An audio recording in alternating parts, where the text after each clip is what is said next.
Good morning, Levi, and it's now October. I How did that know. happen? The year has flown by. How's your morning, mate? Yeah, not too bad at all, mate. Not too bad. Spring is definitely in the air. News overnight of a potential Oracle e-business services breach, but not confirmed yet. So that's probably going to be what we're talking about in November. Yep. Um, I don't know. Today I think we had two articles that we've seen in the news in the last month. Well, since we last spoke, which was what, 2.5 weeks ago, 3 weeks ago. Yep. Um, First one is as you were saying, a bit of a watershed moment for the Australian Privacy Act. Yeah, Um, absolutely. we're With seeing yeah. um, we're seeing the first IVF. Like there was an IVF provider in Victoria had a data breach, and now we're seeing Slater and Gordon lining up to take class action against them. Yeah. So under those new Privacy Act changes around people reserving the rights to have legal compensation for their data being breached by an organization. So this is the first major test of that. And I mean, it's a significant one too, because we're talking class action. It's not individual versus entity, it's class action against entity. So And I don't think for a first one you'd ever get an individual getting it off the ground. no, I don't think you would. I think it's to have clarification around how the legislation is going to respond and how it's going to work in the real world. It needs to be really a class action. So, and I think having it done in this sort of way and platform is going to be, it's going to provide the greatest amount of clarity on one, how the legislation is truly formed and how it responds in the real world. So, Yeah, and it's going to be interesting to see how the insurance market copes with the fallout from this, because yeah, obviously insurance is going to be stuck smack bang in the middle of this.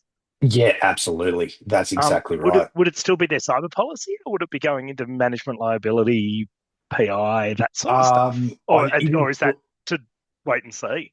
It'd be wait and see, to be honest, on how this plays out, like in regards to the court case. So because there's parts of it that looking at it like on the front end of it, it's all relating to the cyber side of things. But yeah, there is a chance, depending on what's imposed and the way it's structured in the case, it could end up being like a massive management liability case, or directors and officers in particular. Like if it's like it's Oh, deemed because that if you it were goes through, negligent. yeah, if it goes through cyber and then hits the whole, it's a failure of management. Therefore, it's failure of directors. Therefore, Directors and yeah, all of that. Yeah. So it'll be interesting to see how it plays out and how insurance will respond to it. I mean, yeah, my initial thought is based, particularly because it's privacy related, like PII related to a cyber breach. Um, Instinctually, I'm thinking cyber, but we'll have to wait and see how it gets structured through the case.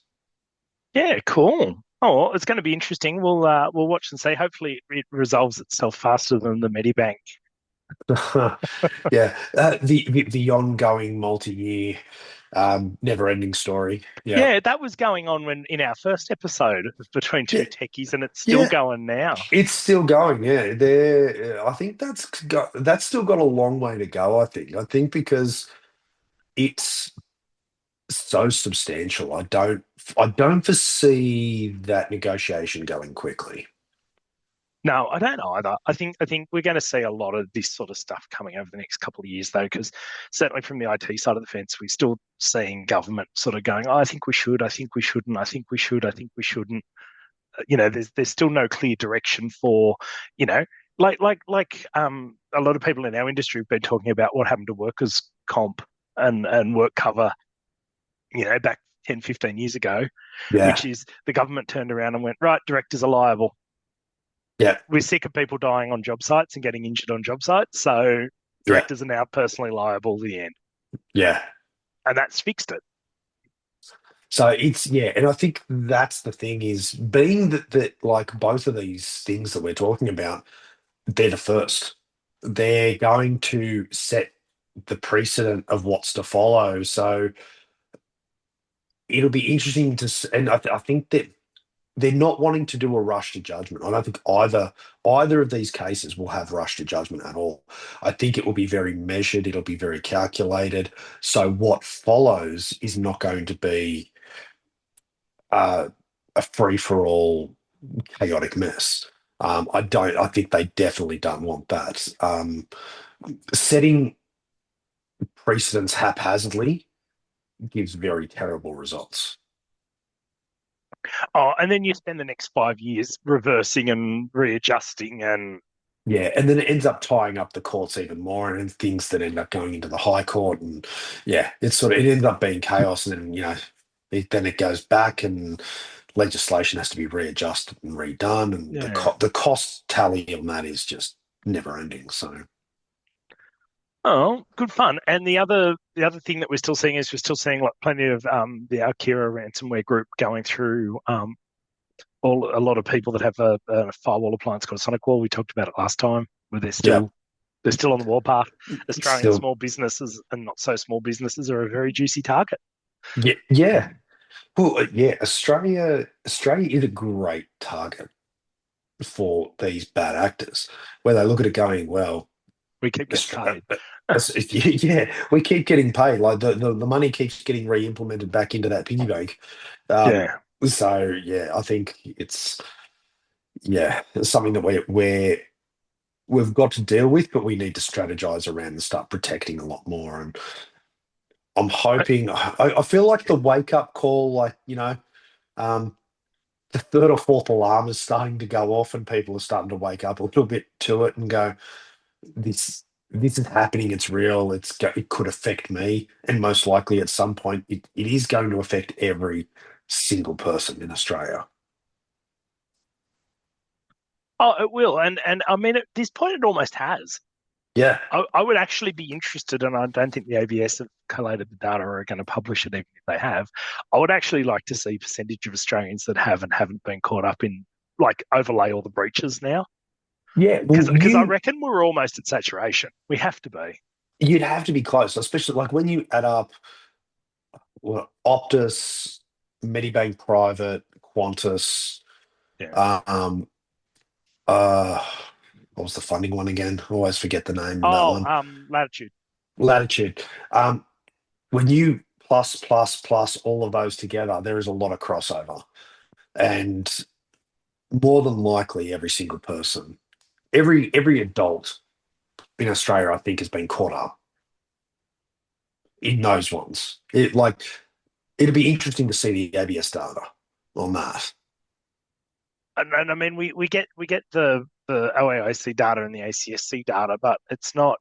It's looking at points in time, whereas I think now Yeah, we probably need to go back and look at the last 3 4 years and go holistically, what does it look like? holistically, what does it look like? And I think that would have some interesting data in it, looking at it from that perspective.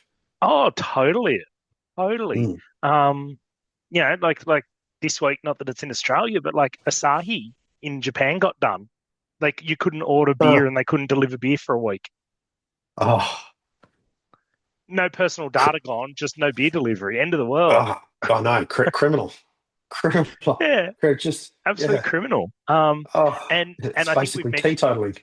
yeah, exactly. Prohibition in Japan, unintentional cyber influence prohibition. Um, Yeah, um, interesting. I mean, we talk about government and what government's, you know, interest, input or not is into incidents. yep, This week, UK government has granted Land Rover Jag 1.5 billion pounds as a yep, safety loan to keep it afloat as it deals with the fallout from its cyber attack. yep, Its cyber attack happened about a month ago, yep, um, and it's just killed them. They can't. They've had to shut manufacturing. Their whole supply chain's in tatters. They can't do yeah, anything. And I was talking to Adam in my office yesterday about it. It was like, why are governments so inconsistent about who they help and who they don't help? It's like, well, the reality is here that it's core manufacturing that has a significant impact on British GDP. So yeah, they're protecting it. yeah. And the thing is, The same would happen to here if one of Australia's If largest. BHP or someone got done. But yeah, if someone like that got done, all of a sudden, like, stop. There's no production. There's nothing. Yeah, if you had someone like that in the mining sector, get done, or energy generation, like say it was, I don't know, an AGL, Essential Yeah. Energy, Energy Australia, something like that. One of them gets done, and they were down for 3 weeks. Oh Yeah, yeah. we would be talking Australian government bailout Oh, but it'd be to, same if one of the major supermarkets got done, yeah, or one of the major food manufacturers got done. yeah. But this also then goes into the whole, and mind you, like financial services industry, like banking and financial services No, it's industry, right? perfect. What are you talking about, Levi? Your Oh, industry's perfect. it's yeah, there's nothing wrong with it. So if all the protocols and safeties that they've got to have in place, like, are there for a reason. There's a reason why we are so regulated in what we do, how we hold data, all that sort But of stuff. why isn't everyone else, not every, but why aren't more industries held to the same level of Same account? standard. Yeah, that's exactly right. And it does bring up the idea where, like, like our industry has to run all these security tests and training and education, all Yeah. of that, to prevent or minimize and mitigate this sort of exposure. I mean, if you think of how big the Jaguar Land Rover one is, if that happened to the Commonwealth Bank and they didn't trade for 3 weeks, The Australian economy would fall apart. yeah, yeah, Like that's the thing for us because we're so reliant on the big four that if one of them goes out and yeah, can't process payments, it's going to have a run. it's going to have a run. That's exactly right. And all of a sudden, you've got a halt of economy. Um, but this is the reason why the big financial institutions and all the regulatory requirements we have, why they're necessary and why it's important to adhere to them and follow that process. And in all honesty, a lot of other industries need to follow suit. Greater um, regulatory requirements and standards. Um, you and I talk about that for the IT industry and what is like. We talk about ISO, Yeah. international standards, but you and I were talking about uh, SMB S&P 1001. 1001. Yeah, as the Um, small business frame security, cybersecurity framework, just to start getting people on the journey. yeah, yeah, And talking about like financial services, and we're going to get into acronym land now, but yeah, a really good way for your average small financial planner or insurance broker or small financial services business is literally just go and do SMB 1001 to yeah, gold or platinum. You yeah, tick every box you need to tick. yeah, yeah, Because the thing is, APRA with 230 and 234 is very good at and they're the Commonwealth Prudential Standards for those of you playing at home. Um, they're really good at going, you should manage your risk in an effective way. yeah, Oh, cool. So I'm a small business. I don't understand. How do I do that? yeah, But and that, by picking a relevant standard and then implementing everything in that standard, you've met the yeah, requirement. yeah, yeah, exactly. And the thing is, I think what will help a lot of businesses around this is actually getting that guidance and understanding of the help's out there. You just got to know where to seek it, and that's why you and I keep talking about, SMB 1001. I'm like, it's straightforward. It's You can understand it, and it's It's not going to overly help. expensive. Like No, the standard, depending on the size of your business, is either $100 or $250. It like, doesn't cost you 50 grand to implement it. It's yeah, yeah. yeah. So, in all honesty, it's money well spent to mitigate major risk. You couple things like that with having the proper insurances and processes and protocols in place, you're You're in a pretty good place. you're in a good spot. So if the worst case scenario happens, you've got a process, you've got a clear directive. If you've got insurance as well, which you should, I'll reiterate that everyone needs cyber insurance. For the love of God, please get cyber insurance. Oh, Um, totally. yeah. Um, if you've got that, you're going to be able to weather the storm. Yeah. So, yeah. My little rant for the day. Oh, mate, it's the same rant we have every time we do this. But I mean, it is what it is. It's consistent. Yeah, yeah, exactly. But yeah, but yeah, in some ways, it's no surprise the UK government bailed them out. If Jaguar Land Rover failed, then well, Well, one and of the the other thing that and this is totally just Mitch's personal speculation, but mm, I think the UK government's also worried that if they shut manufacturing, like even temporarily, it'll never come back yeah, because they'll just open it in India or somewhere else. yeah, they'll lose the jobs in the process completely. They're gone. Yeah, and then all And the support industries, because it's not just LJR; it's the fact that LJR have a whole supply chain of other businesses. yeah, yeah, that's exactly right. It's all the supply chain around that, and supporting and peripheral groups and so Yeah, forth that are based there. But Australia would have the same thing. Like if you like we are oh, talking about, if absolutely. it was BHP, how many Or businesses Blue Scope, contract? or yeah, Yeah, like add your large corporate business here.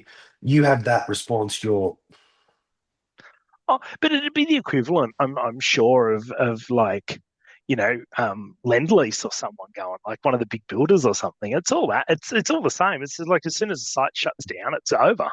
yeah, Um, but yeah, look, it's interesting to see, with all this precedenty stuff going on at the moment, and I think that's a real, uh, you know, it puts us in a really interesting position at the moment because we are seeing all these precedents, and it's going to be interesting to see from our class action on our IVF provider that had a data breach, through to the UK government bailing out someone from a data breach.